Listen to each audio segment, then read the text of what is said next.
151, send medical, and 110. I need a 4th entry. I got a female down in the garage.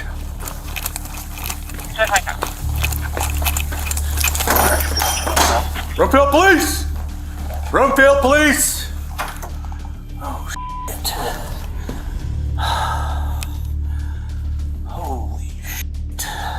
It all began with a simple welfare check request by Kristil Krug's husband, a call that would lead to a horrific nightmare. Female has some sort of head wound. She is warm. I'm on CPR. Hello, ma'am. I need you to stay out, please.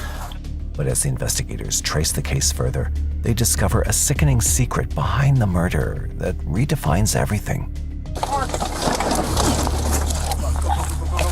Just go. Hands on your face! Hands on your face! Hands on your face! No! Hands on your face! On December 14th, 2023, the Broomfield Police Department receives a seemingly regular call for a welfare check at the Krug residence. Broomfield Dispatchers meeting. Hi there. My name is Dan Krug. I don't think this is an emergency, but this feels really weird. Okay. My wife isn't responding to text messages or phone calls. Okay. And we've had threats against us. She was supposed to meet with Detective Martinez today, but I can't get a hold of him.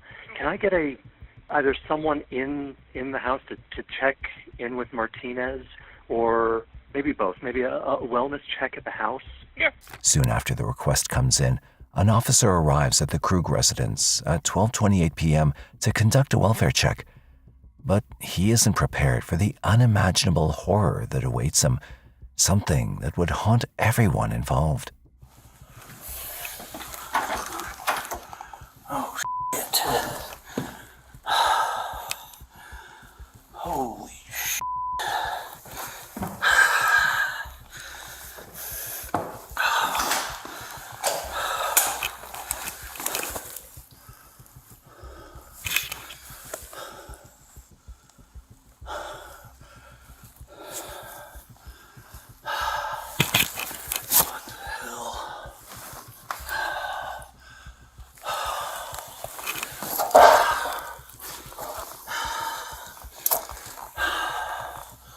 Holy shit, what is going on? The officer finds 43-year-old Kristil Krug lying on the floor, showing clear signs of head trauma and a stab wound. She's unconscious, and the officer immediately begins life-saving efforts in a desperate attempt to save her.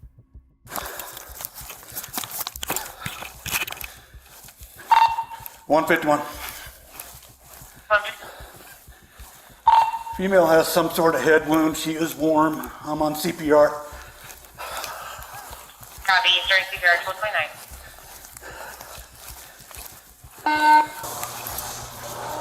Hello, ma'am. I need you to stay out, please. Okay, sir. She's got a head wound. I don't know if it's from falling or something else, but probably falling, but I don't know, man. It's a good one. Yep. Husband said there was a stalker threatening to kidnap her, so I don't know. Can I go to find Detective Sergeant? Oh, yeah. Oh, she's not. No, she's unresponsive. Despite the officer's relentless efforts, Kristil can't be saved and is pronounced dead at the scene. With the unclear circumstances surrounding her death, detectives quickly launched an investigation to uncover what really happened. But little did they know that it would unveil far darker truths than anyone expected. The detectives already have information about Kristil being stalked from her husband's initial call, and now they suspect this mystery man may also be behind her cold-blooded murder. The evidence at the scene also points at this frightening possibility. I pulled my car around the garage just to see if her car was in the garage, and I immediately saw her at the base of the stairs, blood smear on the wall, and I came around and booted the front door. It turns out it wasn't locked. There's also a piece of masking tape over the ring camera, almost like somebody approached from the side and taped it. Okay. And then maybe she opened the door for somebody. First thing I noticed was an obvious head wound. With no clear suspect in sight, back inside the home, officers continue their search for any possible clues. Unaware of the intruder's identity and motive, and with the individual still at large, they fear he could strike again.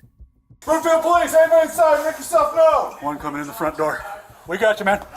Broomfield Police, anybody inside? Broomfield Police, third and final warning, anybody inside? Hey, hand me that, Alright, move up to, you got the stairs, Walker? Alright, cool. I'm gonna move into the kitchen. Yeah, just find out the jump stairs.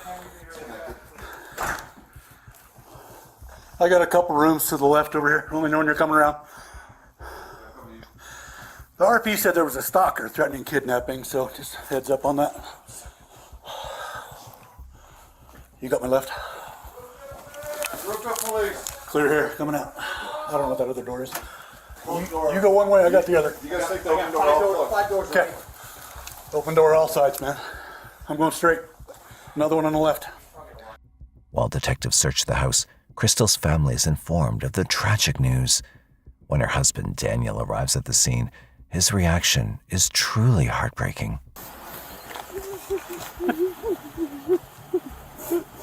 Did you guys drive together? Just hours earlier, he'd made the call for a welfare check, hoping to find his wife safe and sound. Now he faces the devastating reality of her death, and he can't help but blame himself for what happened.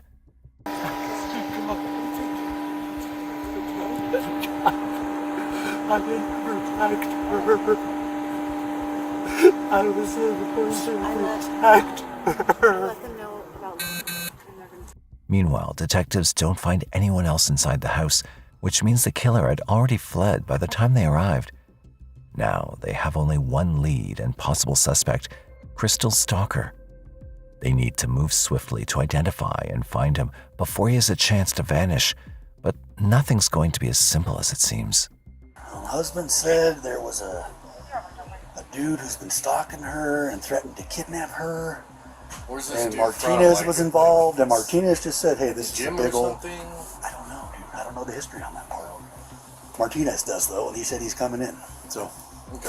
Investigators also find partial DNA on her neck, later determined to be from an unknown individual, further supporting the suspicion that she may have been targeted. They also discover CCTV cameras around the house, raising the possibility that the killer may have been caught on video.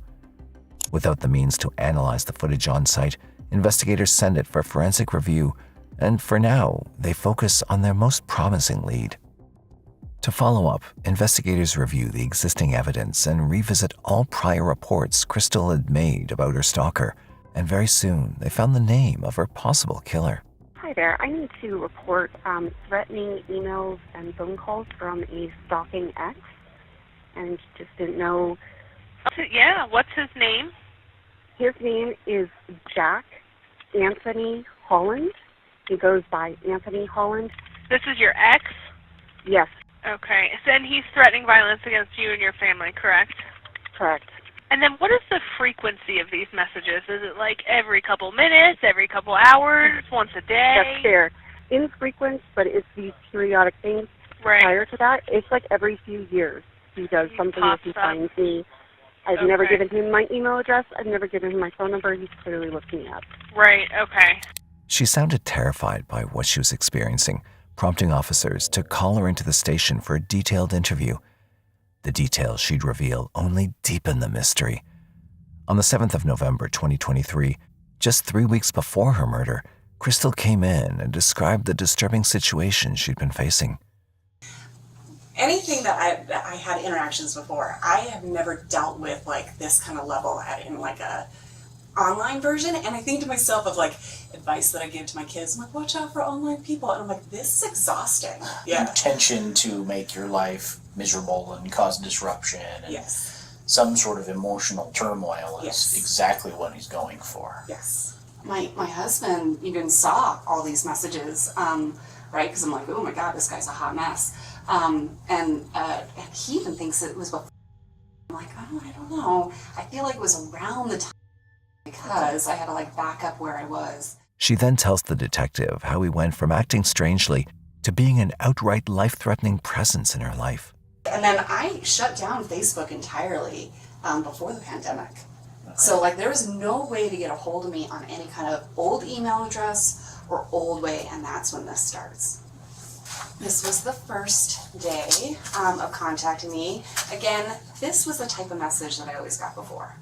Okay. The only thing that was really alarming about this one was I was like, what do you mean you looked me up? And I immediately got a sense of this something is not, especially after this last interaction where I'm like, you're pretty delusional and you're coming out again of the woodworks and now going above and beyond to really find me. But then came a turmoil which left them more confused than ever, and things escalated beyond Kristil's control.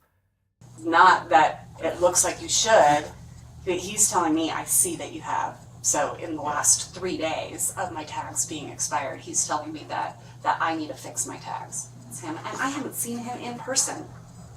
In over 20 years, over 20 years, right?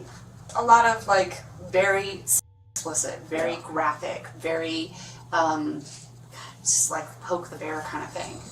And then trying to prove to me that he can follow us. Yeah. All this chaos raised further questions, but Kristil had one last strange interaction to share with them. There's one that I put in here only because of timing, and I put it in here as questionable, but I got a really strange text message from somebody saying, hi, I saw your post on Lookmoto, which is some classified system I never heard of. Are you still looking for men? After this interview, the police had been monitoring the situation closely. They even went uncover, surveilling Daniel and Kristil in hopes of identifying the source of the harassment, but they'd found nothing. While reviewing all this evidence related to the stalking, officers uncover the most damning piece. They find records of a prior visit to the house when Kristil's husband had seen the stalker lurking around their home. I ran out at 4:15, 4:20-ish. Okay. So I left. I watched the garage door closing, not necessarily closed. Sure. Okay. My wife drove that point home on me. Ran up to the store. I came back about 4:50, 4:55. Okay. As I came down, the door was open. The bigger one or the third? The double bay door. Okay. So as I pulled in, I saw someone. I think it was a guy, but it was so fast. Yeah. Blue jeans, gray shirt, run out, jump over my gate, and take off that way. Got it. Okay. I cared less about following him than getting inside and checking on my kids. Yeah, absolutely. His foot on this, or if he just put his hand. Okay. He kind of went over this here. area. Yeah. Okay. I went that way. Although he wasn't able to capture him, Daniel notices one shocking detail. Anthony had stolen something personal, which links him directly to the crime scene. I didn't think to call you until my wife got home recently, and we realized the spare key that we keep in the garage isn't there. Okay. Where was that kept at? Toolbox. Got it. Okay. Did you notice any tools or anything missing? That's a pretty common item. No. Okay. It's all basic tools anyway, nothing fancy. Sure. No tools missing. The bikes are all hanging on the wall still. None of those are gone. Got it. Skis are in there. Golf clubs. Everything seems to be there. Okay. Except a spare key. The house key. Okay. Got it. This marked the most shocking twist in the case so far, as Kristil's lifeless body had also been discovered in the garage. This detail seems too specific to ignore. As investigators looked deeper, the lines between guilt and suspicion began to blur, leaving one chilling question. Is whatever they're seeing actually the truth, or is something even more sinister unfolding beneath the surface? This review of the past evidence places Anthony under even greater scrutiny, as investigators now believe he was the one who'd broken into Kristil's home and stolen the key. Everything is now pointing to him, making it a priority to track him down. The fastest way is through his workplace in Utah, but before making a move, detectives decide to speak with one of his colleagues to better understand his demeanor. How was Anthony normally like? Nice enough guy, just kind of different, little slow, little not super outgoing, kind of keeps to himself for the most part, but he seems friendly. Okay. Has he ever, like, made any people uncomfortable, like, with comments or anything like that? Not that I'm aware of. I haven't heard anything. No, with coworkers, customers, nothing like that. A colleague portrays him as someone with a solid reputation. But when officers ask about his alibi at the time of Kristil's murder, she then reveals a detail that strengthens their suspicion even more. So I made a note on this one. This page has meeting because he had a meeting scheduled right there at 9:30, and that's when he did not end up attending. So This window of opportunity was enough for Anthony to commit the crime since he skipped the meeting. With this info, they swiftly moved to confront him. I'm going to ask you a couple names to see if you recognize any names. Okay. Have you ever heard of the name Kristil Krug? She may have been Grimsrod when you knew her. Yeah. And do you know a Daniel Krug? No. No? How do you know Kristil? She was an ex-girlfriend. She was an ex-girlfriend? How long's ex? Like how long ago? 1999. Oh, so like a long while ago. She was my very first girlfriend ever. Oh, okay. Yeah. When was the last time you talked to Kristil? Has it been a minute? It's been a minute, yeah. Like since you moved from... Yeah. Yeah. So that would have been what, back in 2014? Yeah. Anthony denies having spoken to her, but next the detective will ask about her death and try to gauge his reaction. What are your thoughts on that? Can't believe it. Okay. I guess she was my first love. Like, can't believe it. Yeah. I mean, I haven't seen her in a long time, but it's still mind blowing. Yeah. Despite not seeming to know anything, Anthony remains a suspect. But later, Anthony's colleague admits she made a mistake. In reality, he had attended the meeting that morning and never traveled to Colorado, which rules him out completely. If he's not responsible, then who else could it be? Just as detectives begin to fear they've hit a dead end, they receive unexpected details that challenge everything they thought they knew. The CCTV report returns, and it shows that at the time of the incident, every camera had been switched off. This discovery baffles the officers, since only the couple had access to the system. Most importantly, why would Kristil disable her own security, knowing her life was in danger? That points to only one chilling possibility: her husband, Daniel. His access to the system places him under suspicion, but his distressed appearance at the crime scene puzzles the detectives. To understand his real nature, they turn to Kristil's family to see if they know anything, and her father is about to drop a bombshell. She told me, she goes, and I think I pretty much decided I am going to proceed with a divorce from Dan. I go, oh, okay. She goes, so one of the things that really bothers me, said, is he just doesn't take this stalking thing seriously. It doesn't seem to bother him at all. I'm telling him that I'm afraid, and he's just blowing it off, and it's not bothering him, even though it appears that he's been threatened by this stalker too. It doesn't even faze him, and it doesn't bother him that I'm upset about it. When they press Kristil's father for more details, he says something that makes them question the reality they've been chasing so far. She said that at this point, I don't rule out that it's Dan. I'm afraid that Dan could have something to do with it, and I think Anthony could be Dan. So she had the inclination that Dan was in fact the stalker and that there was no Anthony. And that was 2 days before her death. With this statement, Daniel is now the sole focus of the detectives. To confirm their doubts, investigators visit his office, where they learn something more alarming. At the time of the murder, Daniel wasn't there and arrived much later. This immediately places him as the prime suspect.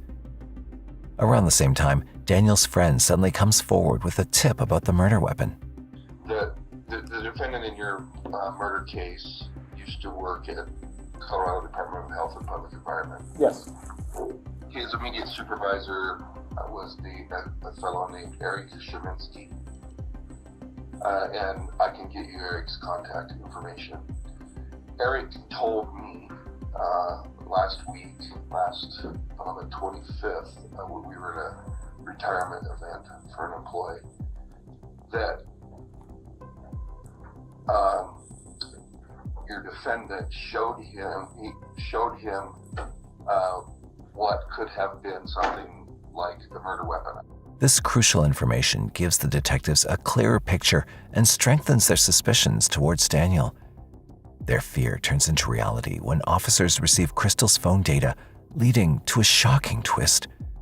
The man they'd believed to be a concerned husband is actually her stalker. They traced the messages sent to Kristil to Daniel's office. It seemed he'd been planning this murder for a very long time. Equipped with all this evidence, officers quickly move to arrest him before he gets suspicious, especially since he thinks his plan to frame someone else is working. Oh, no, fuck. Go. Just go.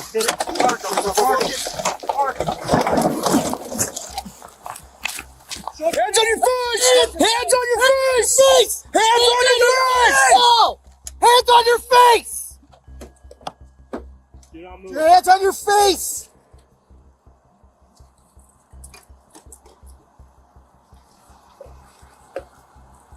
You want to toss? Make sure we're good on the car.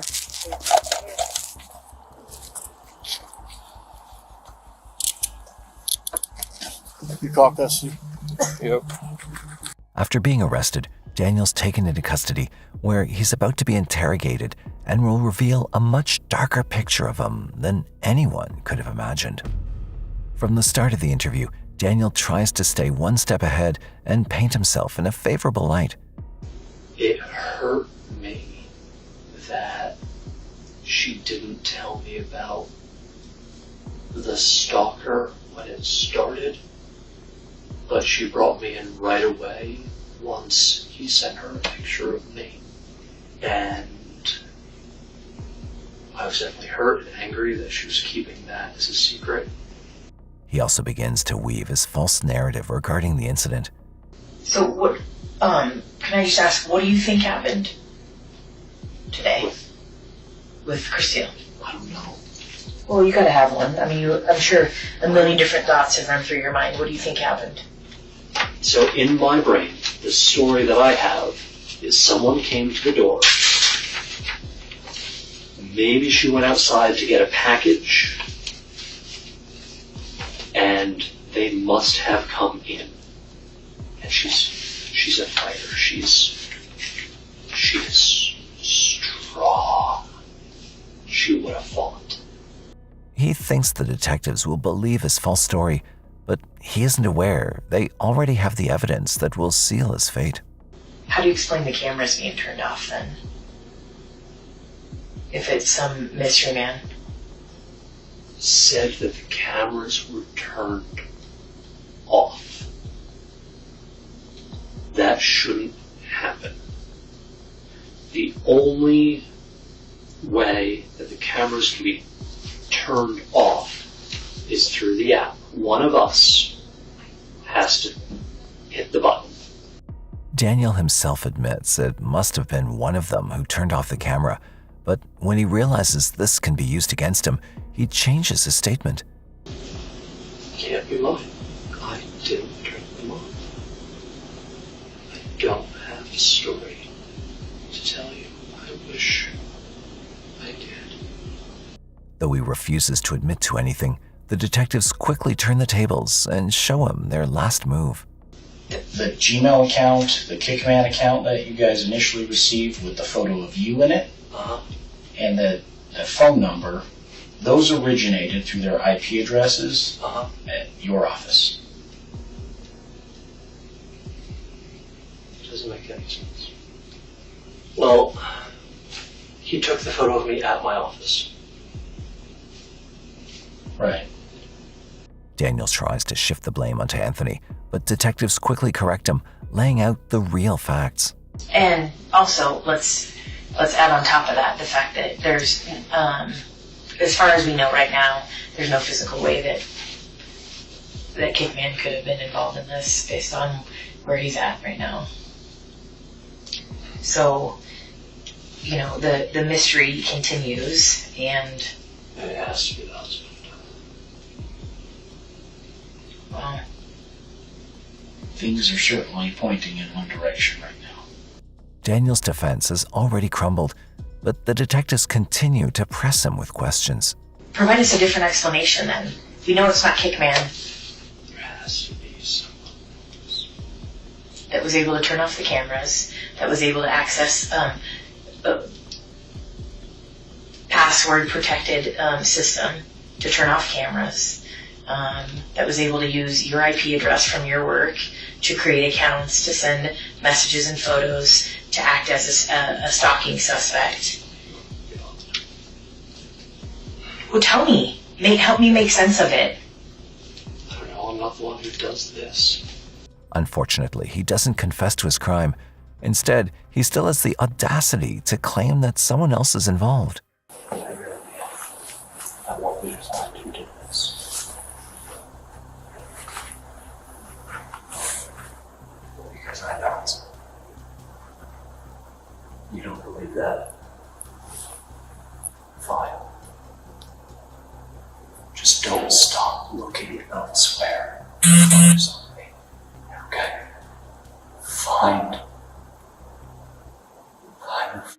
difference. I don't care if you capture him. I just remain. He took my children's mother for Christmas. Find him. I don't care if you capture him. I don't care if you kill him. Find him. I don't believe in the death penalty. I don't know what I would testify. When you convict him, I don't know. Find him. Additionally, they find some disturbing Google searches on Daniel's devices the day before the murder, which include, when is a head injury a cause for concern? How hard would you have to hit someone in the head to make them unconscious? And how long can you be unconscious without brain damage? Despite his claims, all evidence points to Daniel, showing months of stalking that ultimately led to the tragic end. He'd been planning murder for years, but the cops solved it in a matter of days.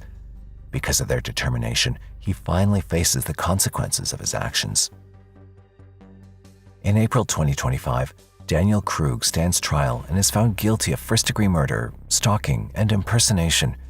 He receives life without parole, plus an additional 9.5 years. But the DNA found on her neck still remains a mystery to date, as it did not match anyone involved in the investigation.